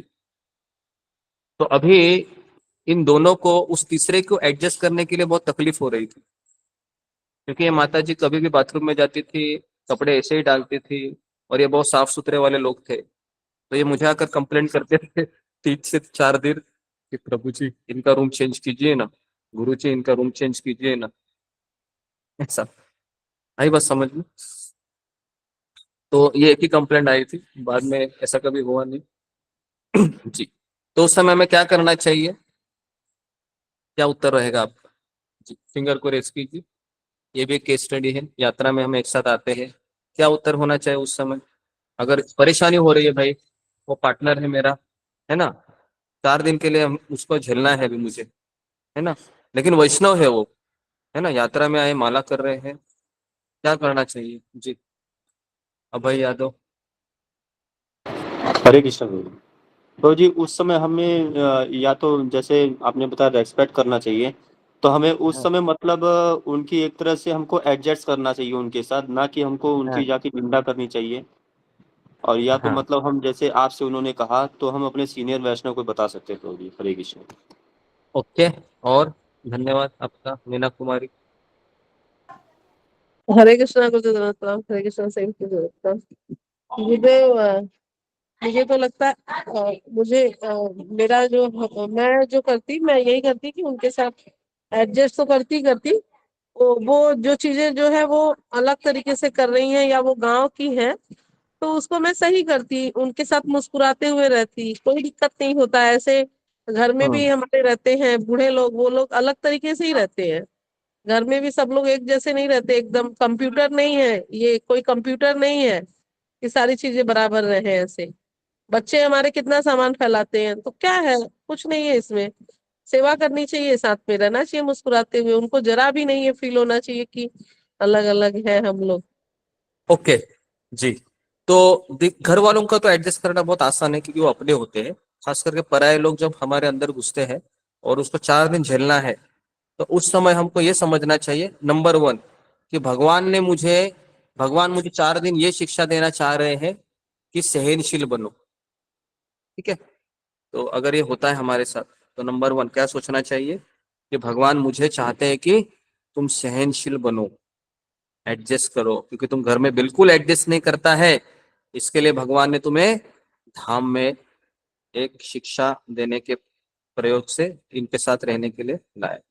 ठीक है, सहनशील बनो। दूसरा है नो कंप्लेंट। कंप्लेंट क्यों किससे करे भाई? कंप्लेंट तो बिल्कुल नहीं करना चाहिए भक्ति में। अगर कुछ पीड़ा हो रही है तो डिस्कस कर सकते हैं, लेकिन ये सोचकर ये अच्छा नहीं है, ये बुरा नहीं, मेरे साथ अन्याय हो गया, मेरे साथ वो हो गया, ये तो हम फिर तो हम कैसे समझेंगे भक्ति को? भक्ति में कोई अन्याय नहीं होता है, भक्ति में केवल शुद्धिकरण होता है। ठीक है, भक्ति में किसी के साथ अन्याय नहीं होता है, कभी भी नहीं। अगर आपको लग रहा है तो समझने का शुद्धिकरण हो रहा है, कृष्ण मुद्दा शुद्धिकरण कर रहा है। क्लियर है? ठीक है, ठीक है, सबको क्लियर है? तो मैंने 2 केस स्टडी लिए इसमें, तो अगर किसी को तीसरा केस स्टडी किसी को याद है वैष्णव के इसको चलते तो आप शेयर कर सकते हैं, क्योंकि ये बहुत इंपॉर्टेंट टॉपिक है, क्योंकि इससे हम भक्ति से जा सकते हैं हमेशा के लिए, हमेशा के लिए जा सकते हैं। और आप निंदा भी बहुत करेंगे। मैंने स्वयं अपने जीवन में देखा है। मेरे सहपाठी ही पिछले 20 साल से जब हम साथ साथ आए थे, ऑलमोस्ट 50% 60% लोग अभी भक्ति में नहीं है, सब चले गए। ये सोचकर गए कि अच्छे जगह नहीं है, या फिर मेरे प्रॉब्लम बहुत ज्यादा है, ये है वो है करके चले गए। या फिर सोचते हैं कि बाकी का संप्रदाय अच्छा है, इस्कॉन से भी अच्छा है। इस्कॉन में क्या वही चीज रिपीट की जाती है, बाहर की जगत में देखो है ना, राधा भाव है, ये भाव है, वो भाव है, तो इस तरीके से फिर ठीक है। तो इसके लिए कदापि वैष्णव की निंदा मत कीजिए, चाहे वो कैसा भी हो, क्यों हो, मेरे लिए पूजनीय है। ठीक है, सुरक्षा कवच नंबर 2 लिखिए। दूसरा कवर कर पाते, थोड़ा सा देरी हो सकती है। यही लिखा है ना गुरुजी? हाँ, सुरक्षा कवच नंबर 2 जी। क्या हो गया? सुचेता नंबर अभी जो बोला है तो हाँ वही लिखा है मैंने, सुरक्षा हाँ कवच नंबर। हाँ नंबर 2, हाँ वही लिखना है। ओके, तो सब लोग लिखिए कि सुरक्षा कवच नंबर 2 कि वृंदावन में श्याम सुंदर की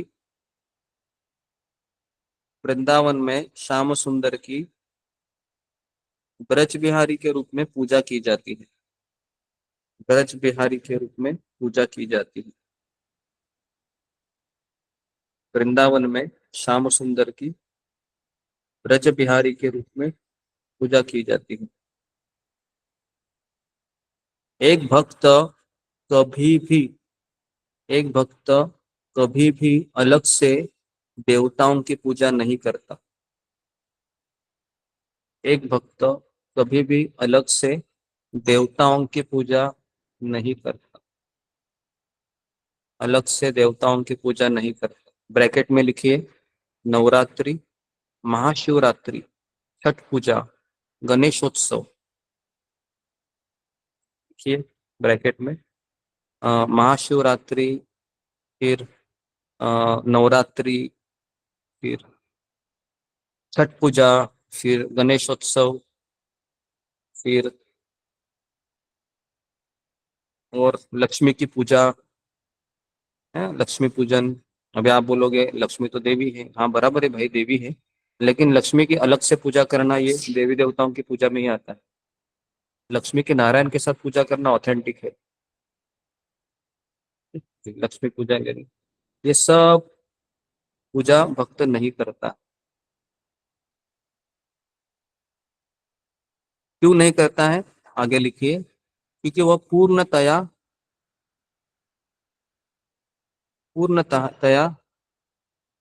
जानता है कि सारे देवता भगवान कृष्ण के नित्य सेवक हैं। क्योंकि वो पूर्ण जानता है कि सारे देवी देवता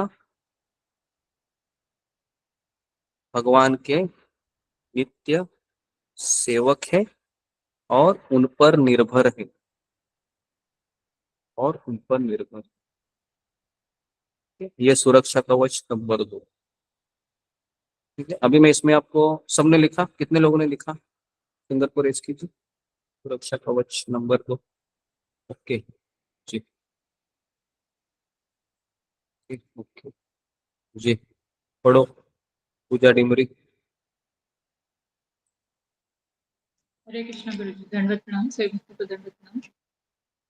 वृंदावन में श्याम सुंदर की ब्रज बिहारी के रूप में पूजा की जाती है।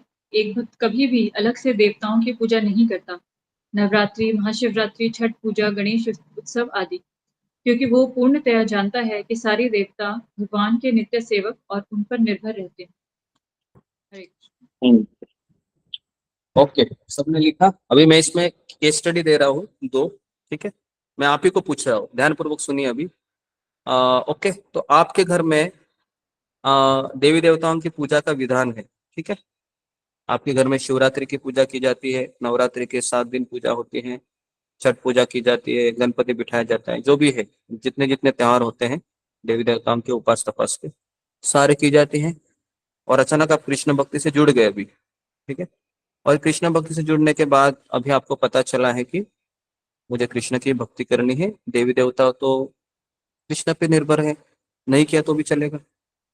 तो अभी आपके घर में अचानक, जैसे अभी श्रावण महीना चल रहा है ना, अभी का उदाहरण लेते हैं। सब लोग शिव जी की पूजा में लगे अभी, बराबर है, क्योंकि श्रावण महीना शिव जी को ज्यादा डेडिकेटेड करते हैं लोग।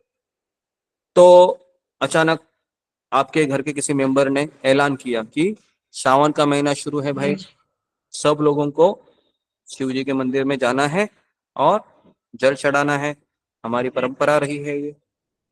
फिर आप क्या करोगे? ओके, ये केस स्टडी दे रहा हूँ, फिंगर को रेस कीजिए।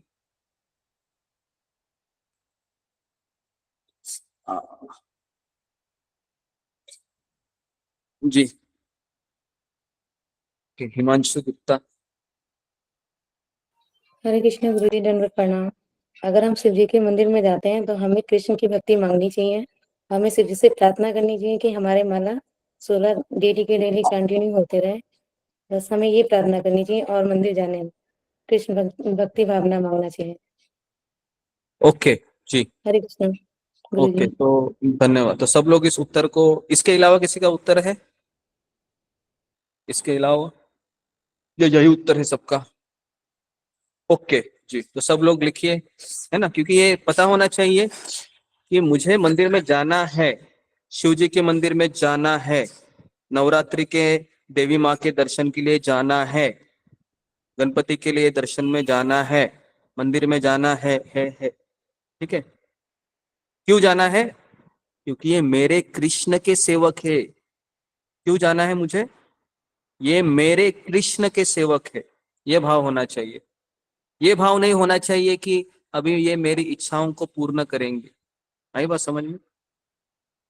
भाव ये होना चाहिए कि ये मेरे कृष्ण के सेवक है, इसलिए मेरा फर्ज बनता है कि मैं इनको प्रणाम करूं, इनको दंडवत करूं।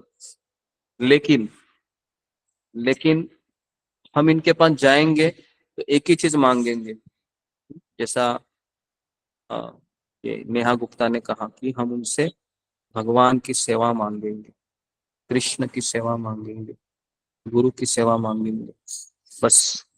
कोई भौतिक चीज नहीं मांगते, ठीक है। और रही बात उपास करने की, तो हम वो नहीं करते। क्लियर है सबको? जी, कितने लोगों को ये बात क्लियर है? सुंदर को रेस कीजिए जो अभी बताई नहीं। क्लियर है? क्योंकि ये क्लियर होना बहुत जरूरी है, नहीं तो अपराध लगेगा आपको फिर, ठीक है, आपको अपराध लगेगा, ठीक है जी। तो अभी मैं मुझे इसमें, एक क्वेश्चन है। हाँ 1 मिनट, हाँ बताओ क्या क्वेश्चन। तो मुझे आप जैसे ये केस स्टडी तो उनकी होगी ना, मतलब उनके लिए होगा ना जिनको प्रेशराइज किया जा रहा है। मतलब अगर किसी के घर में देवी देवता है, जो जिनके हाँ घर में प्रेशराइज किया ही नहीं जा रहा है, तो उनको भी जाना चाहिए हाँ, क्या? मतलब प्रेशराइज नहीं भी नहीं किया जा मतलब रहा है, ठीक है। अभी मैं सेकंड केस स्टडी बता रहा हूँ जो भक्त है, ठीक है, वो भी सुनिए ताकि आपका पॉइंट क्लियर हो जाए, ठीक है। अभी मैं भक्त हूँ, मेरे घर में सभी लोग भक्त हैं, हम लोग सब 16 माला करने वाले हैं, हम सब लोग दीक्षित भक्त हैं या फिर हम कृष्ण को समर्पित हुए हैं।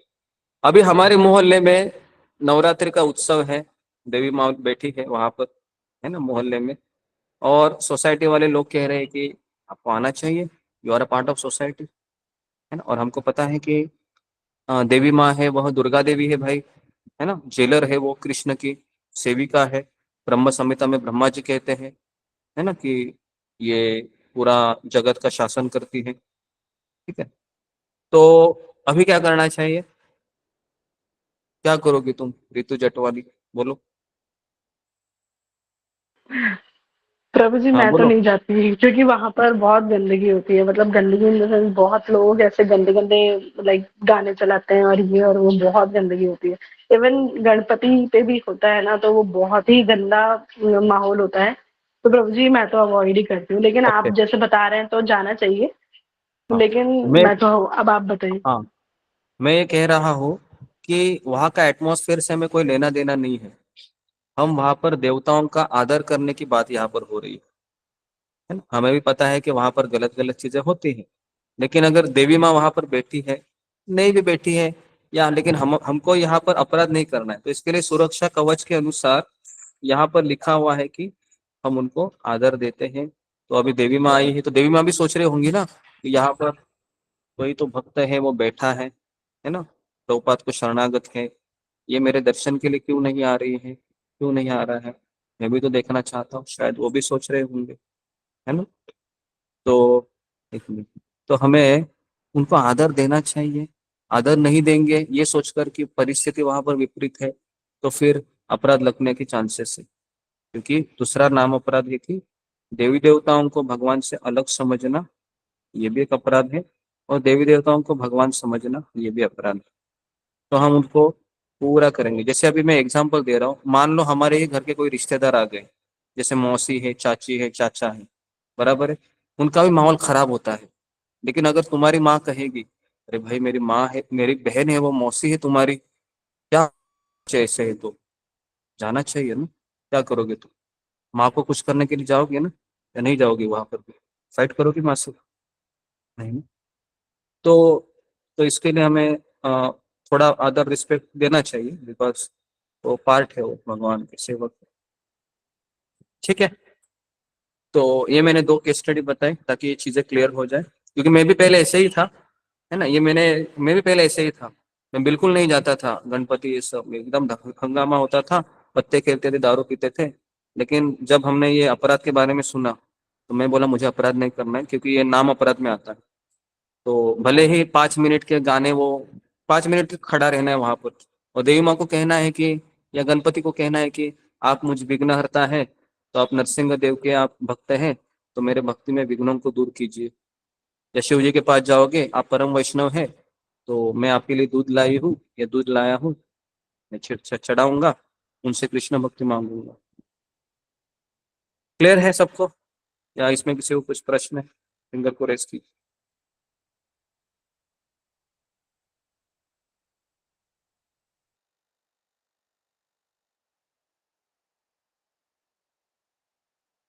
जी मोनी कुमारी। हरे कृष्णा गुरु जी, दंडवत प्रणाम। सभी वैष्णव को दंडवत प्रणाम। मेरा प्रश्न ये था कि अ, देवी माँ हमारी कृष्ण भगवान की बहिरंगा शक्ति हैं, और वो देवी देवता को आप कहते कि अगर हम लोग मरते हैं तो अच्छे कर्म पुण्य मिलते हैं तो हम देवी देवता भी बन सकते हैं। तो क्या वो माया देवी जो है वो भी देवी में श्रेणी में आते हैं? तो क्या हम भी देवी माँ बन सकते हैं इस तरह से? मतलब कंफ्यूज हूँ मैं। हरे कृष्ण प्रभु जी, कुछ हो गया ओके, दंड।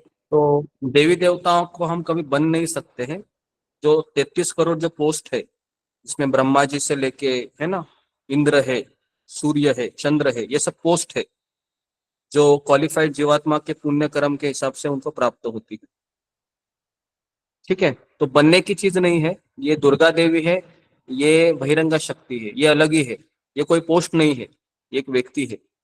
दुर्गा देवी पोस्ट नहीं है, लेकिन ब्रह्मा जी पोस्ट है, इंद्र पोस्ट है, सूर्य पोस्ट है, चंद्रमा पोस्ट है। तो 33 करोड़ देवी देवताओं की पोस्ट होती है। तो वहां पर फिर कोई भी जीवात्मा है पूरे 14 लोकों में क्वालिफाइड रहेगा, जिसमें ज्यादा, है ना, जो शास्त्रों के हिसाब से योग्यता है, उसके अनुसार फिर उसको वो पद प्राप्त होता है। और वो भी जितना मनु का अंतराल होता है उतना ही होता है, फिर उसको भी जाना पड़ता है अपनी गद्दी छोड़ के। तो इसके लिए अगर किसी को पुण्य कर्म होते हैं जो स्वर्ग लोग जाते हैं, जरूरी नहीं कि वो देवता ही बने, क्योंकि देवी देवताओं में भी उपदेवी देवता भी होते हैं जो उनके नीचे काम करते हैं। ठीक है, तो वो भी पोस्ट मिल जाता है। तो उसके लिए कंफ्यूज होने जैसा कुछ है नहीं। ठीक है, ओके। तो और कुछ प्रश्न है और किसी को? सबको, कितने लोगों को ये समझ में आए? 2 सुरक्षा कवच बहुत अच्छे तरीके से फिंगर को रेस कीजिए, कोई गलती नहीं होगी आपसे, बिल्कुल नहीं। ठीक है जी, तो ये सुरक्षा कवच हम 2 ही आज ले पाए, तो कल हम देखेंगे तीसरा और चौथा सुरक्षा कवच। थोड़ा हम डिटेल में जाएंगे केस स्टडी के अनुसार, ताकि चीजों को हम अच्छे से और समझें। ठीक है, तो समय हो गया है, तो मैं यहाँ पर रुकता हूँ। तो अ, आप सबका बहुत बहुत धन्यवाद। प्रभुपाद की जय। हरे कृष्णा प्रभु जी। हरे कृष्ण गुरु जी गुरु जी के चरणों में दंडवत प्रणाम। भगवत गीता चरणों में धन्यवाद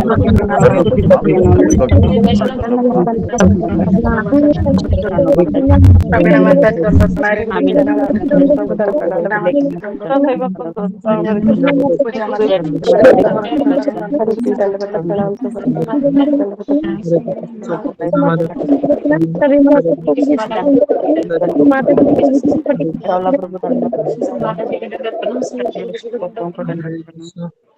सभी वैष्णव हरे राम हरे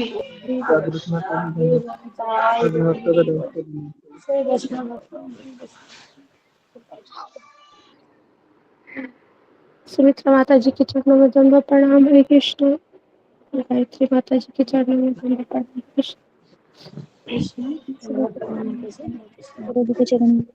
प्रभु जी के चरणों में दंडवत प्रणाम। कृष्ण।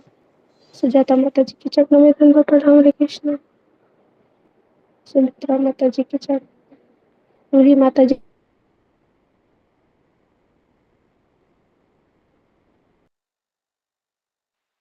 हरे कृष्ण। सभी भक्तों को धन्यवाद।